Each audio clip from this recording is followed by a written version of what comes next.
Ukuvanwa mu Misiri igice cya 36.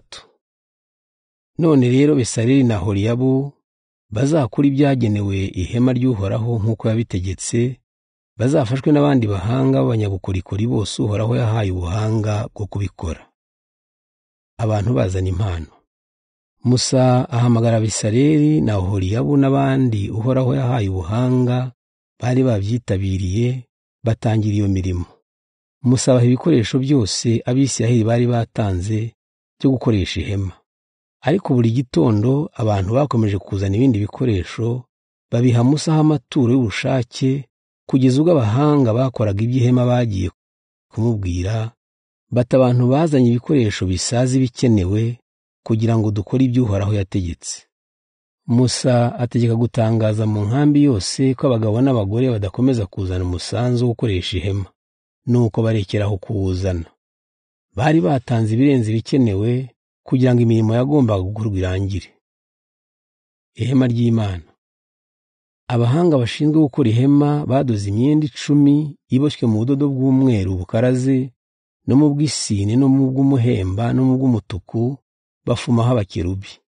Buri mwenda wari ufite uburebure bwa metero 12 n'ubugari bwa metero 1 na santimetero 80. Bafatanya imyenda 5 ukwayo n'indi 5 ukwayo, bityo bagira imyenda 2 minini. Ku musozo umwe wa buri mwenda munini bateraho udukondo 50 tw'udutambaro tw'isine. Ku musozo wundi wa buri mwenda bateraho udukonzo 50 bacuze mu izahabu kugira ngo dufatanye iyo myenda yombi. Bityo ihema rifungwa nk'umwenda umwe.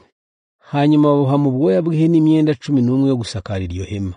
Buri mwenda wari ufite metero 13 kuri metero 1 na santimetero 80. Bafatanyije imyenda 5 kwayo n'indi 6 kwayo, bityo bagira imyenda 2 minini.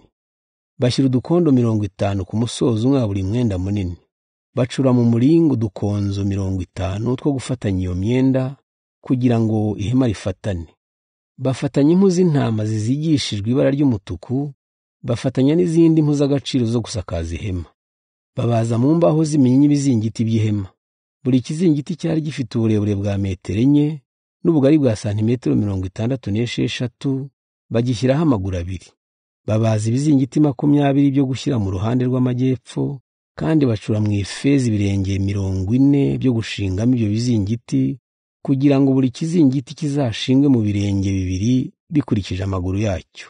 Babaza n'ibindi bizingiti 20 byo gushyira mu ruhande rw'amajyaruguru, bacura no mu ifeza ibirenge 40 byo kuzabishingamo. Babaza ibizingiti 6 bizajya mu mutwe w'inyuma w'ihema hagana iburengerazuba, n'ibindi 2 byo kuzashyira mu nguni. Buri kizingiti cyo mu nguni cyari ikimane, gifungiwe hamwe uhereye hasi no hejuru, gifatanyirijwe mu gifunga kimwe. Bityo bakoze ibizingiti 8 n'ibirenge by'ifeza 16 bizajya mu ruhande rw'inyuma, kugira ngo buri kizingiti kizashingwe mu birenge 2. Babaza mu mbaho z'iminyinya imbariro zo gufatanya ibyo bizingiti, 5 zo kujya mu ruhande rumwe rw'ihema, n'izindi 5 zo kujya mu rundi, n'izindi 5 zo kujya mu mutwe w'inyuma ahagana iburengerazuba. Bakoze urubariro rwo hagati rwambukiranyije uruhande rwose rw'ihema. Bomeka izahabu ku bizingiti no ku mbariro zabyo, kandi bacura mu izahabu ibifunga byo kwinjizamo imbariro.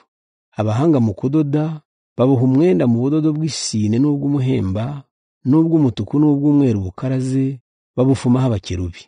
Babubariza inkingi 4 mu mbaho z'iminyinya, bazomekaho izahabu, bacura mu izahabu udukonzo two kumanikisha, bacura no mu ifeza ibirenge 4 byo gushingamo izo nkingi. Abahanga mu kudoda baboha umwenda wo gukinga ku muryango w'ihema, bawubohesha ubudodo bw'isine n'ubw'umuhemba, n'ubw'umutuku n'ubw'umweru bukaraze. Bawubariza inkingi 5, bacura n'udukonzo two kumanikisha. Hejuru ku nkingi no ku dukonzo twazo bomekaho izahabu, bacura no mu muringa ibirenge 5 byo kuzishingamo.